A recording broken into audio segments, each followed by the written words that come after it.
Lietuvos futbolas ilgą laiką ieškojo naujo futbolo veido, žaidėjo, kuris galėtų konkuruoti Europoje, įkvėpti jaunimą ir parodyti, kad lietuvis gali žaisti aukščiausiame lygyje. Ir toks žaidėjas atsirado. Jo vardas Gvidas Gineitis. Gvidas Gineitis gimęs 2004 metais užaugo Mažeikiuose ir nuo mažų dienų buvo apsuptas futbolo. Kaip ir daugelis vaikų, jis pradėjo nuo paprastų treniruočių, žaidimų su draugais, tačiau jau ankstyvame amžiuje treneriai pastebėjo, kad Gvidas išsiskiria ne tik technika, bet ir mąstymo aikštėje.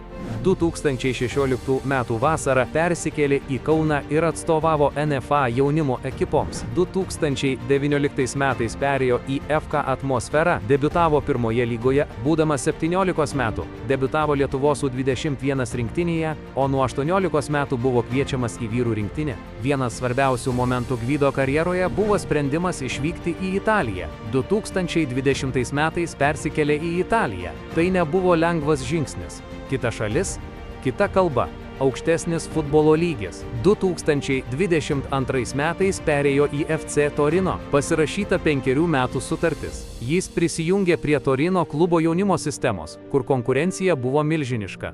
Kiekviena treniruotė buvo tarsi egzaminas. Sunkus darbas davė rezultatų, galiausiai pasiekė tai, apie ką svajoja milijonai. Debiutas Serie A vienoje stipriausių futbolo lygų pasaulyje. Žaidimas prieš elitinius futbolininkus, pilni stadionai, spaudimas ir visa tai tapo jo kasdienybė.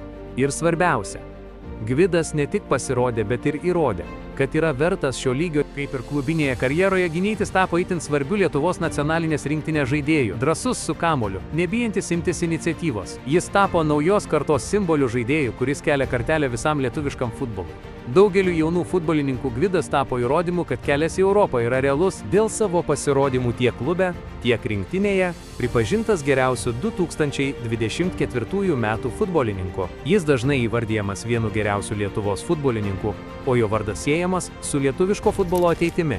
Tai neatsitiktinumas, o metų darbo rezultatas. Tai istorija apie discipliną, kantrybę ir tikėjimą savimi. Jei dirbi tyliai ir atkakliai, tai Europa tampa pasiekiama.